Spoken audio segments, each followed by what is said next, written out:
Hello, good night, everybody. If you have any doubt that the international mainstream media, they are there is some kind of force, some kind of higher power that dictates them how to behave, what to report. Just think about the case of Haiti. Today, November 11th, Memory Day for our veterans.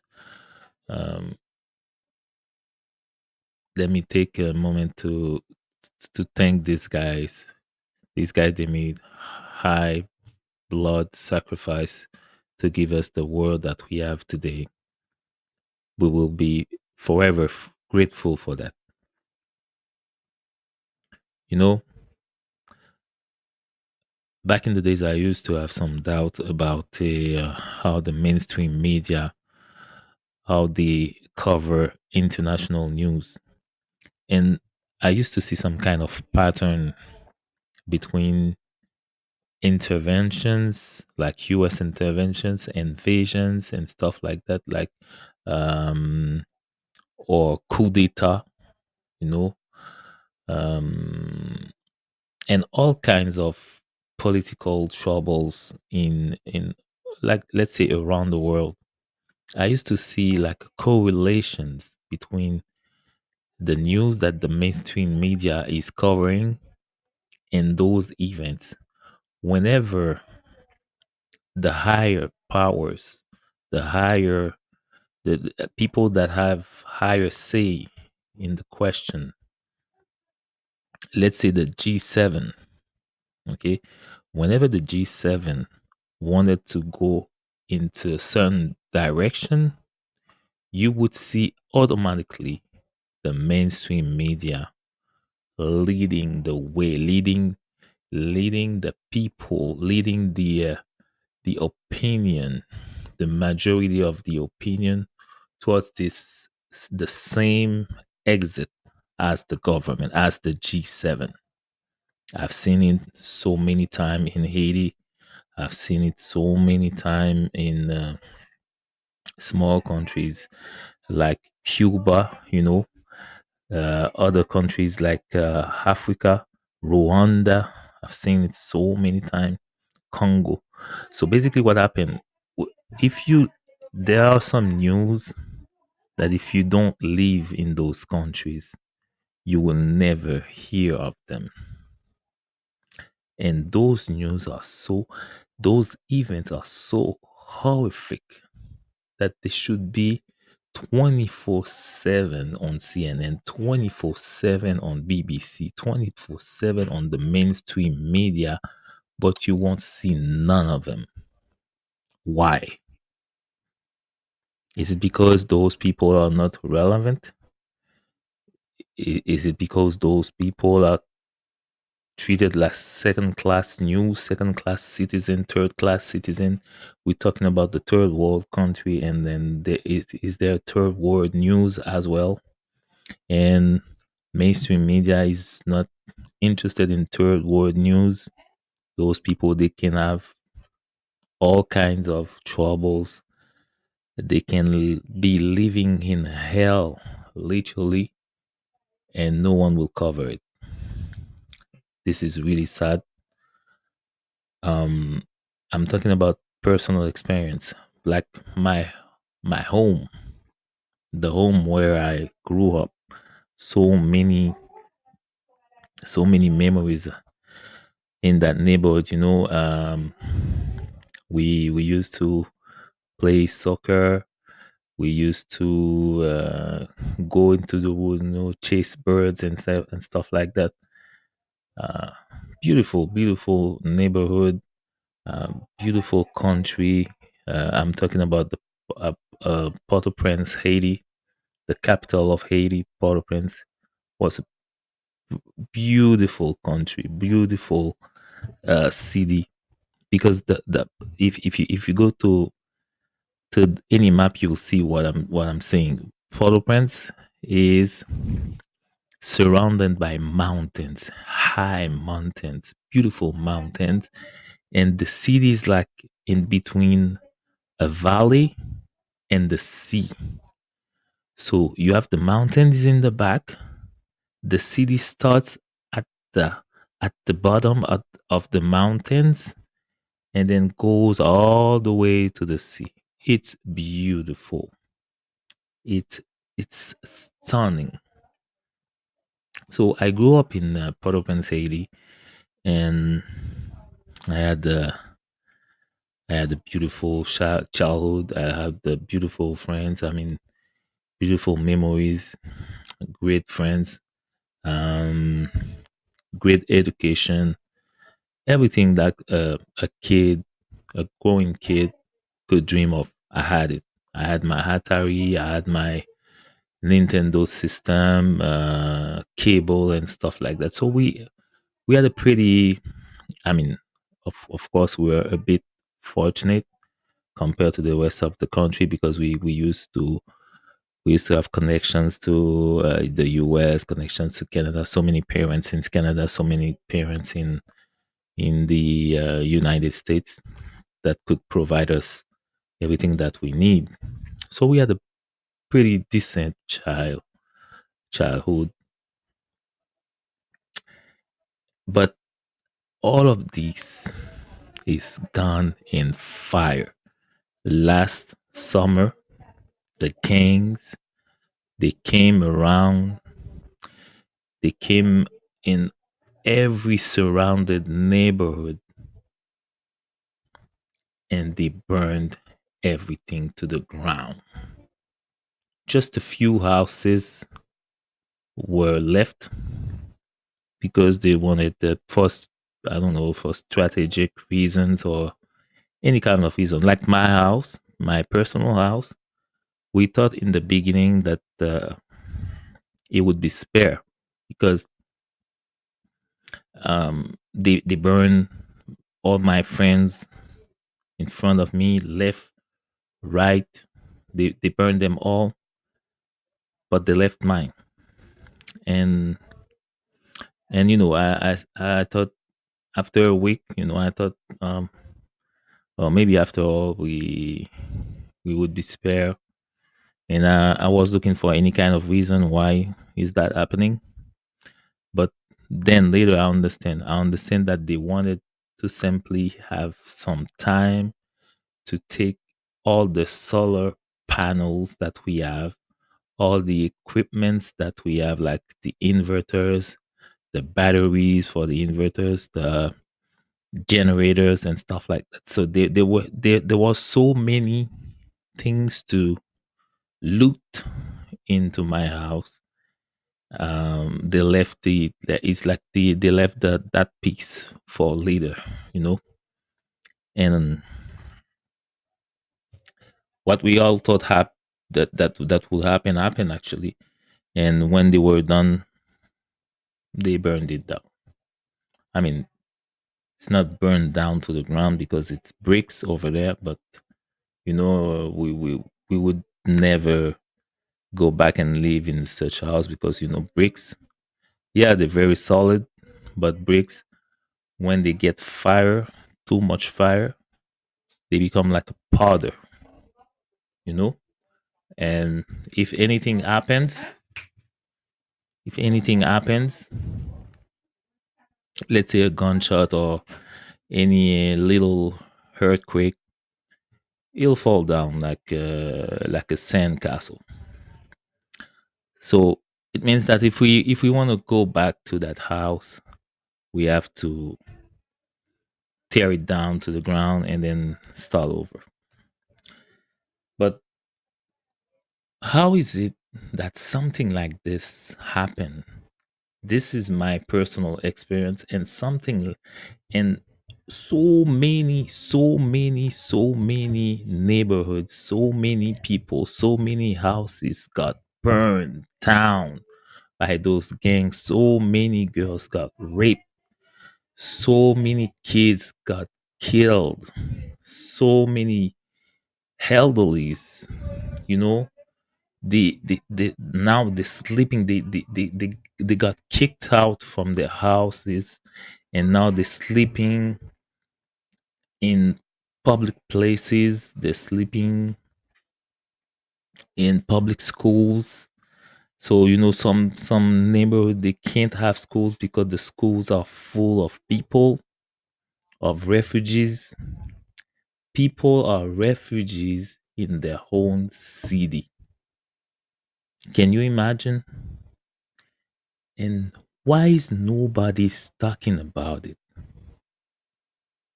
Is it because the Clintons they have so many interests? They made so many mistakes. They don't want it to be shown to the world. Is it because that the Democrats they orchestrated this chaos and they don't want it to be shown to the world, to be revealed?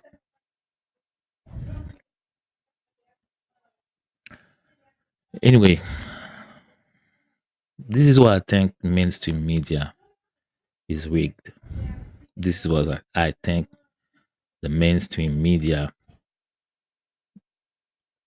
if it's not rigged, then it's narcissistic. If you don't, if you're not let's say a rich country, if you don't matter, when I say don't matter, if you're not on the top of the world, if you're not on the top of finance, if you're not a great business country, if you don't have tourists, if you don't have interest, if big corporations they don't have interest in your country, literally you can die. And actually, if you just make a simple research on YouTube and with Joe Biden and Haiti and said, well, let's say try to look for what Joe Biden said about Haiti when he was senator. He literally said, "Hey, a country like Haiti, it doesn't matter. Okay, a country like Haiti, it doesn't matter if you don't have like a terrorist group that can seize a sufficient amount of money, power, guns to be a threat to the United States, you don't matter." This is the world. Those are the words of former, um, still president, but when he was Senator Biden, he said literally, if Haiti rise up in the sky or sank into the Caribbean Sea, it doesn't matter. Just look it up. You will see. So why is it today, the November 11th, there was a flight that was going to Haiti, a Spirit flight. Okay. And what happened is, while as the plane was landing, the gangs they fire directly into the plane. They hit the plane in multiple places, causing many damages. One flight attendant on board reported minor injuries and now is being evaluated by medical personnel. They say that is not really in danger, but imagine, Spirit says that they're going to suspend their services to Haiti, and they're waiting for an evaluation of the incident and the whole situation. So it's just chaos. I mean, a plane from the United States is landing to a country and got fired too, and nobody's talking about it. Why?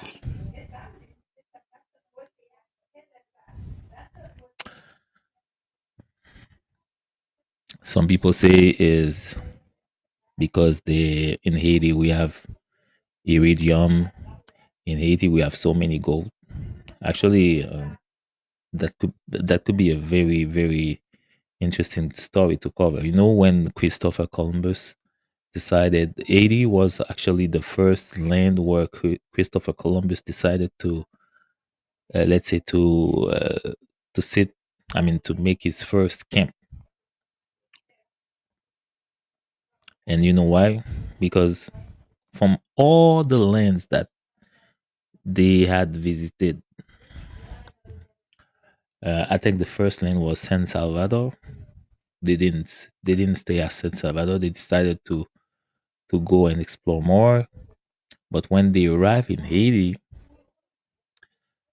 they decided, oh, that's the place. That's the place. That is where we're gonna build our base, make our camp here. We're gonna camp here.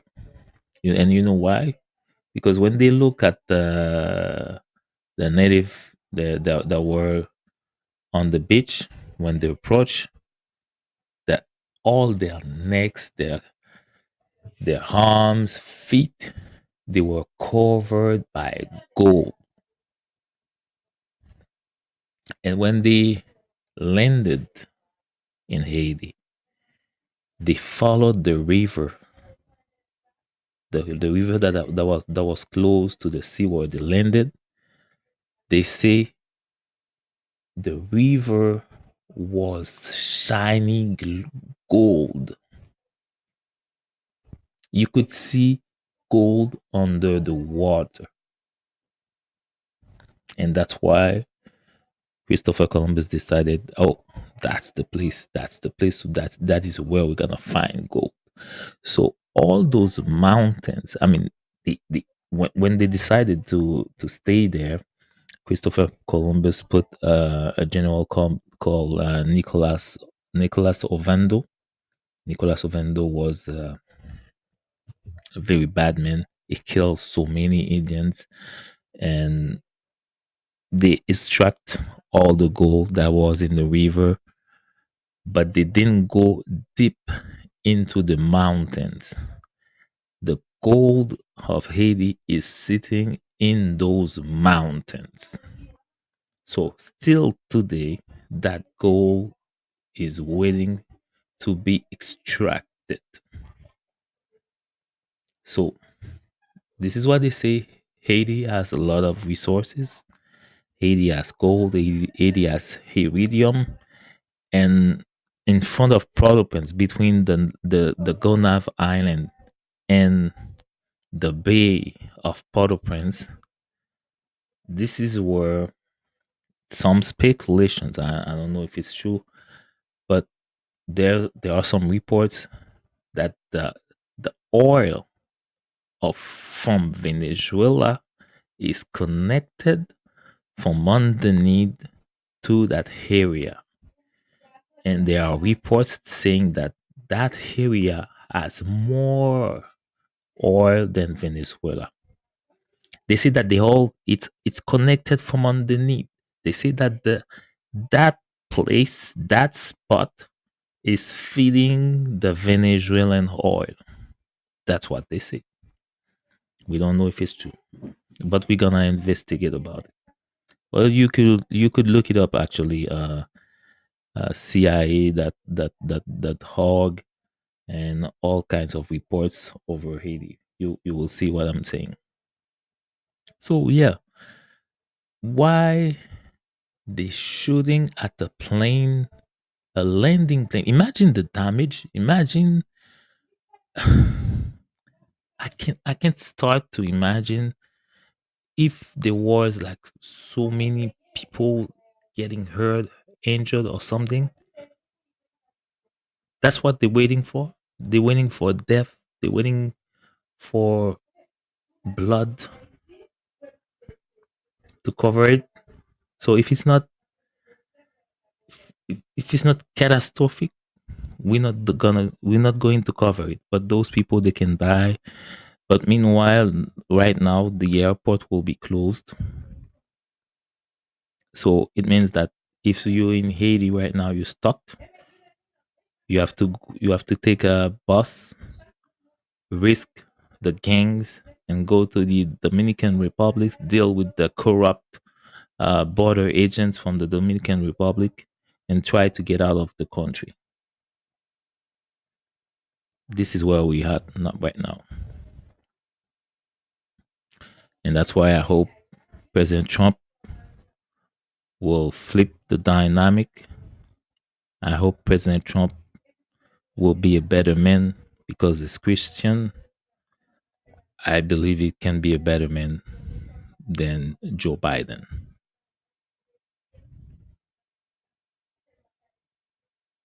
I hope I'm right because people are suffering over there. See you tomorrow, guys.